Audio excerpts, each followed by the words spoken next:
Ça me rappelle quelque chose. Comme un tueur en série? Ah non, je voulais dire que ça me rappelle une nouvelle de Sherlock Holmes. La cycliste solitaire, une nouvelle de Sir Arthur Conan Doyle publiée en 1903.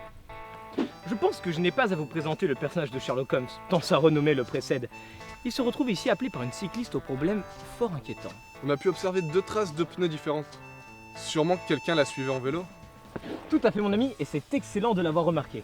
Mais comme vous le voyez, les traces ne sont pas uniques. Il existe des traces bien plus vieilles. L'individu ne l'a donc pas suivi une seule journée, mais bien sûr toute une semaine. Et c'est là que l'affaire devient intéressante. Vous avez déjà lu une nouvelle de Sherlock Holmes? Jamais, mais Vraiment? Mais enfin mon cher, tout détective se doit d'en faire son livre de chevet. Tenez, prenez celui-ci pour commencer. Il est parfait pour se familiariser avec cet univers et ses codes. L'ambiance est réellement unique.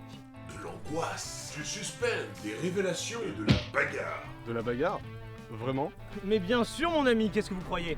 Les aventures de Sherlock Holmes, ce ne sont pas simplement 2 hommes à moustache assis et qui boivent du thé. Mais enfin, nous sommes anglais. Et le plus important, une histoire découlant d'une situation simple.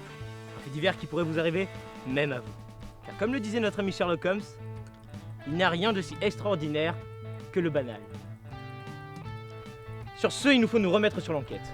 Car si j'en crois mes conclusions, cette jeune fille court un grave danger.